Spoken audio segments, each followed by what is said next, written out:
sa ating mga balita, natagpuan ng mga tauhan ng PNP at Philippine Navy ang dalawang motor bangka na ginamit ng mga armadong kalalakihan bilang getaway vehicle ng dukutin ng mga ito ang 3 banyaga at 1 Pinay sa Samal Island sa Davao Oriental. Batay rin sa impormasyong nakalap ng mga otoridad, ang Norwegian National na kabilang sa mga biktima ang may-ari ng beach resort kung saan ginawa ang pagdukot. Matatanda ang Lunes ng gabi ng tangayin ng hindi pa nakikilalang grupo ang mga biktima. Narito ang ulat ni Waywaya Makalma. Sa ikalawang araw na manhunt operation ng militar at pulis, paghahanap sa 3 dayuhan at 1 Pinay na dinukot sa Samal Island ay mas intensibo na ang ginagawang operasyon. Kasama na dito ang intelligence gathering ng militar. Kaya naman kasama sa mga dineploy ay ang elite forces ng militar.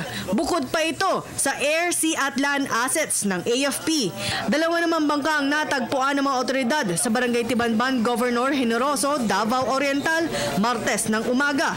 At ito ay pinaniniwala ang sinakyan ng mga kidnappers. Kaya naman ngayon ay naka-alerto ang militar at binabantayan ang karagatan ng Eastern at Western Seaboard ng Mindanao. Ito ang mga lugar na posibleng tahakin ng mga kidnappers at malaki ang posibilidad na sinadyang palitan ang kanilang sinasakyan.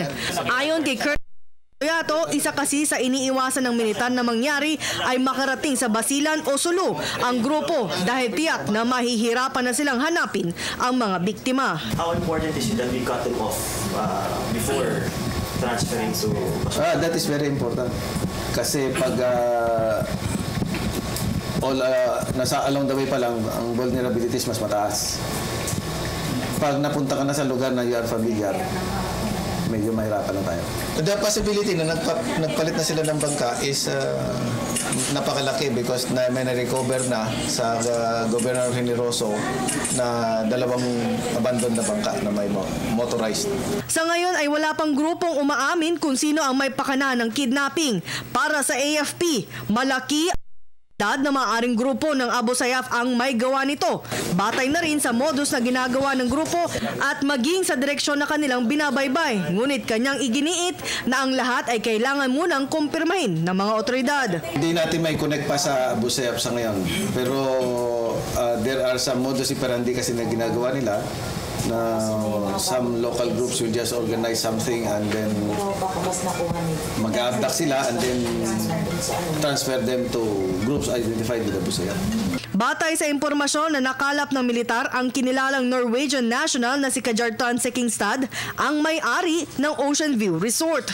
Lunes ng gabi, dinukot ang 3 dayuhan at 1 Pinay nang hindi pa nagpapakilalang grupo. Para sa Telebisyon ng Bayan, ako si Alma.